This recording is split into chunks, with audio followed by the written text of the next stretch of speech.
2025 दिन गुरुवार, हिंदी तिथि अष्टमी। और आइए बात करते हैं आज के मुख्य समाचार में देश भर की तमाम बड़ी खबरों पर नजर डालते हैं। देखिए, एक तो आज के दिन को वर्ल्ड सेविंग डे यानी विश्व बचत दिवस के रूप में मनाया जाता है। चलिए आगे बढ़ते हैं खबरों में। देखिए पहली खबर, भारतीय रिजर्व बैंक आरबीआई ने बीते 6 महीनों में विदेशों में रखा अपना 64 टन सोना वापस भारत लाया है और अभी रिजर्व बैंक के पास कुल 9 लाख किलो सोना हो चुका है। आरबीआई का गोल्ड रिजर्व का ये डेटा सामने आ रहा है। और वहीं दोस्तों, भारत के डिजिटल पेमेंट यूपीआई सिस्टम पर खबर आ रही कि 35% ग्रोथ के साथ भारत दुनिया का डिजिटल पेमेंट लीडर बन चुका है। भारत में यूपीआई लेनदेन की वैल्यू 143 लाख करोड़ रुपए से भी ऊपर पहुंच चुकी है। इस साल 2025 की पहली छमाही में 35% तक यूपीआई के जरिए ट्रांजैक्शन में बढ़ोतरी हुई है। चलिए अगली बड़ी खबर देखिए। नहीं पुतिन, नहीं डोनाल्ड ट्रंप, बल्कि इस बार भारत में गणतंत्र दिवस के मौके पर इस सुपर पावर के लीडर्स होंगे मुख्य अतिथि। दरअसल भारत ने गणतंत्र दिवस 2026 के लिए उर्सुला वॉन डेर लेयन और एंटोनिया कोस्टा को बतौर मुख्य अतिथि के रूप में आमंत्रित किया है, जो कि भारत और यूरोपियन यूनियन के संबंधों के एक नए युग की शुरुआत का संकेत है। ये दोनों में से एक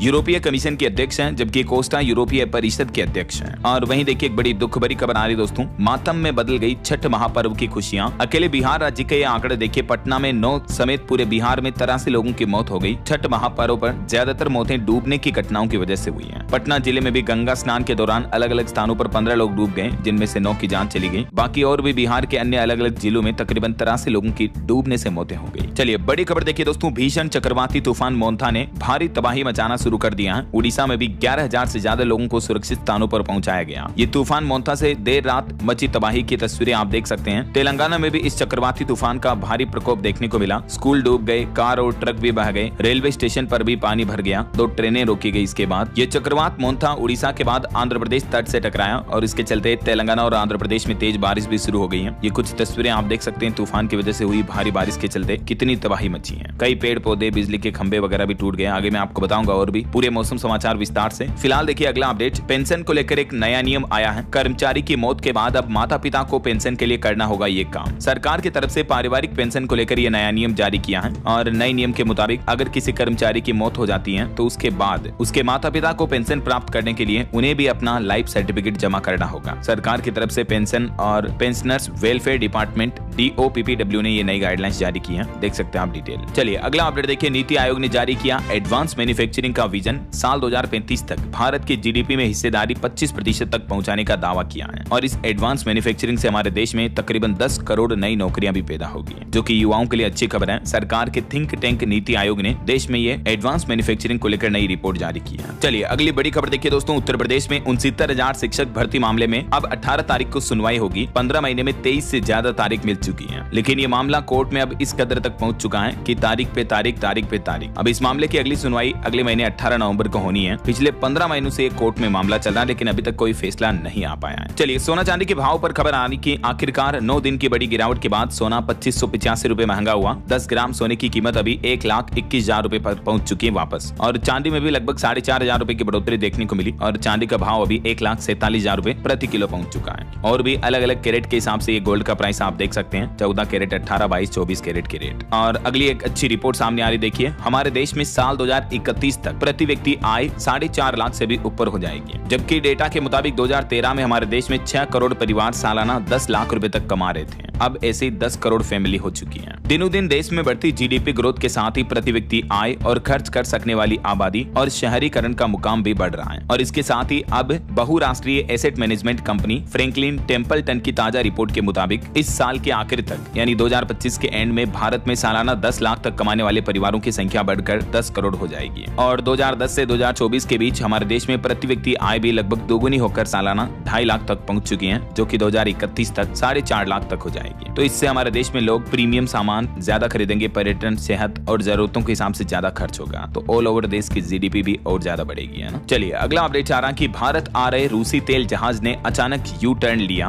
गुजरात के सिक्का पोर्ट आ रहा था रूस की सरकारी तेल कंपनी का टैंकर, लेकिन अमेरिका के द्वारा रूसी तेल पर नए प्रतिबंध लगाए जाने के बाद इस जहाज ने अचानक यू टर्न ले लिया और जहाज की डिलीवरी भी नहीं हो पाई। हाल ही में आपको बताऊंगा अमेरिका ने रूसी तेल खरीद पर कुछ नई पाबंदियां लगाई थी, तो खबर आ रही कि रूसी तेल कंपनियों पर प्रतिबंध के कारण भारतीय कंपनी की भी बड़ी रकम फंसी हुई है। अभी ऑयल इंडिया के रूसी बैंकों में फंसे हैं 2.25 लाख करोड़ से भी ज्यादा। हालांकि भारत रूस के बीच रक्षा क्षेत्र में एक नया समझौता हुआ। देखिए आप, डिफेंस सेक्टर में दोनों देशों के बीच संयुक्त प्रशिक्षण पर भी सहमति बनी। नई दिल्ली में भारत और रूस के शीर्ष सैन्य अधिकारियों के बीच इस बैठक में रक्षा सहयोग को और भी मजबूत मजबूत करने पर सहमति बनी। अभी एक दिन पहले भी भारत रूस के बीच एक बड़ा समझौता हुआ था, मैंने आपको बताया था। हमारे देश में पहली बार बनेंगे पैसेंजर एयरक्राफ्ट भी। नागरिक विमान के निर्माण को लेकर भारत और रूस के बीच ये बड़ा समझौता हुआ है, जहां एक तरफ अमेरिकी राष्ट्रपति डोनाल्ड ट्रंप भारत पर रूसी तेल खरीद पर आए दिन प्रतिबंध लगाने की बातें कह रहे हैं। इस बीच भारत और रूस के बीच व्यापार संबंधों को ये और भी बढ़ावा मिला है। और वहीं देखिए, अमेरिकी राष्ट्रपति डोनाल्ड